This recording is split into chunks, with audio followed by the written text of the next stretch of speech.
Corona virus की vaccine अगर अगले साल की शुरुआत तक हाथ नहीं आई तो भारत बेहद बुरे दौर से गुजर सकता है।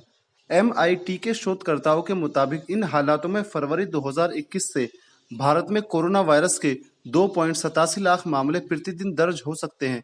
ये स्टडी उन 84 देशों की टेस्टिंग और केस डेटा पर आधारित है जो विश्व की कुल आबादी का 60% हिस्सा हैं।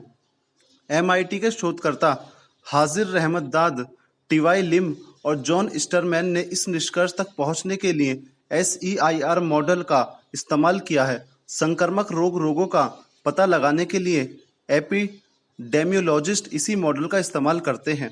शोधकर्ताओं ने यह भी दावा किया है कि इलाज न मिलने की वजह से दुनिया भर में कुल मामलों की संख्या 2021 में मार्च में मई के बीच 20 से 60 करोड़ के बीच हो सकती है। अगले साल की शुरुआत तक कोरोना संक्रमण के चलते भारत में सबसे बदतर हालात होंगे।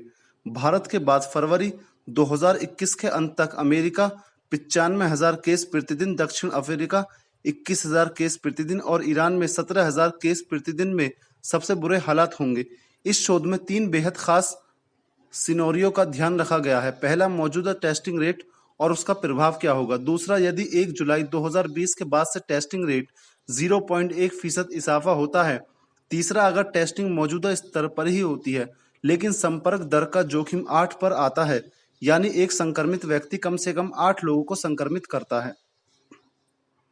यह मॉडल कोविड-19 के शुरुआती और आक्रामक परीक्षण के महत्व को दर्शाता है क्योंकि इसके मामले काफी तेजी से बढ़ते हैं।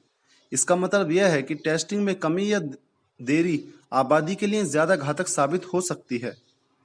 पहले सिनेरियो में मॉडल ने 84 देशों में 1.5 अरब से ज्यादा मामले बढ़ने की संभावना व्यक्त की है, जबकि दूसरे सिनेरियो में यदि मामले 0.1% प्रतिदिन के हिसाब से बढ़ तो संख्या 1 अरब 37 करोड़ होगी।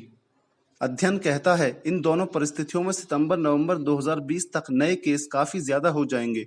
कुछ देशों में, खासकर भारत, बांग्लादेश, पाकिस्तान और अमेरिका में अपर्याप्त उपायों के चलते लाखों केस होंगे। इसके विपरीत बचाव के उपायों में नीतिगत परिवर्तन में बड़ा अंतर आएगा। अगर टेस्टिंग रेट मौजूदा गति के हिसाब से चलता रहा और कॉन्टैक्ट रेट 8 तक सीमित रहा तो तेजी से बढ़ रहे मामलों में भारी गिरावट भी आ सकती है।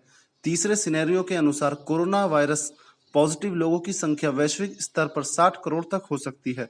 अध्ययन यह भी कहता है कि भविष्य के परिणाम टेस्टिंग पर काम और बीमारी के प्रसार को कम करने के लिए समुदाय और सरकारों की इच्छा पर अधिक निर्भर है।